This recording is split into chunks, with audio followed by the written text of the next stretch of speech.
understand why the European allies and our NATO allies are so thankful that you are no longer president, and that we understand the importance of the greatest military alliance the world has ever known, which is NATO, and what we have done to preserve the ability of Zelensky and the Ukrainians to fight for their independence.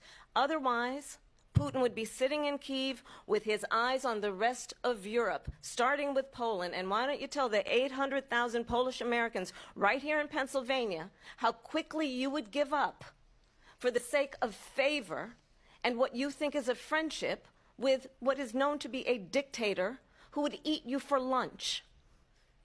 Vice President Harris, thank you. We've heard from both of you on Ukraine tonight. Afghanistan came up in the last hour. I wanted her to respond to something you said earlier, and please, I'll give you a minute here. Putin would be sitting in Moscow, and he wouldn't have lost 300,000 men and women, but he would have been sitting in Moscow. Quiet, please. He would have been sitting in Moscow much happier than he is right now.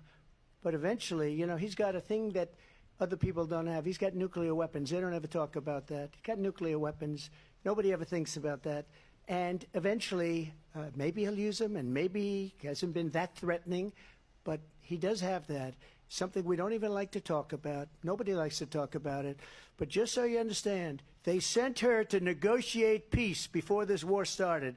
3 days later, he went in and he started the war because everything they said was weak and stupid. They said the wrong things. That war should have never started. She was the emissary. They sent her